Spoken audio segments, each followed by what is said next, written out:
In really heavy winds, jibing can be problematic, particularly with the ensigns. It doesn't, because we don't have the boom vangs.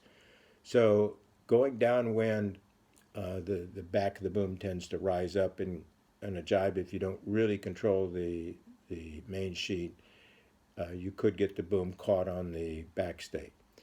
So keep in mind the option to do what we call the chicken jibe.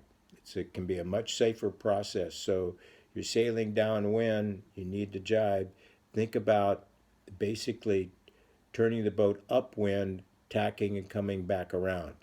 Not dissimilar to, if you will, the maneuver you have to make on a figure eight crew overboard.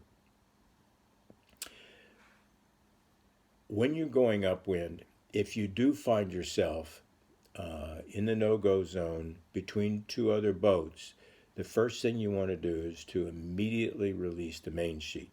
The last thing you want to have happen when your boat stalls off is have the bow fall off to the port or to the starboard and suddenly be outside the no-go zone with the main sheet sheeted in and the boat picking up speed.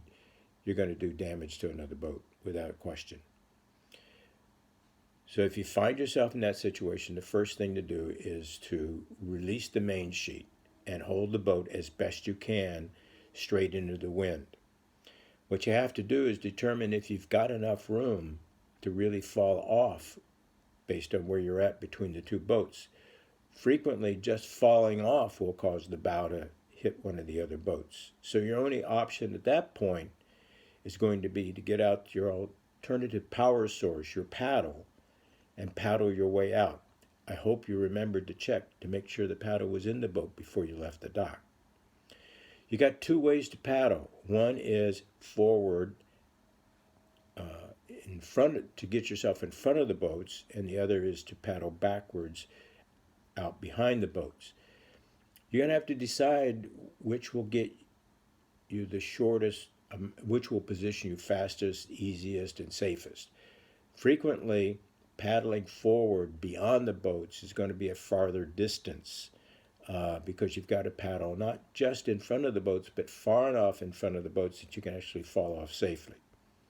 So just depending on where you're at between the two boats, frequently the best option is going to be to paddle backwards.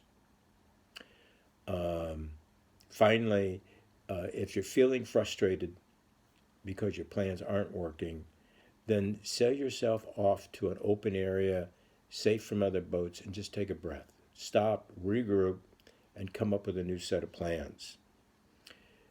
Get out and sail the mooring area early in the spring.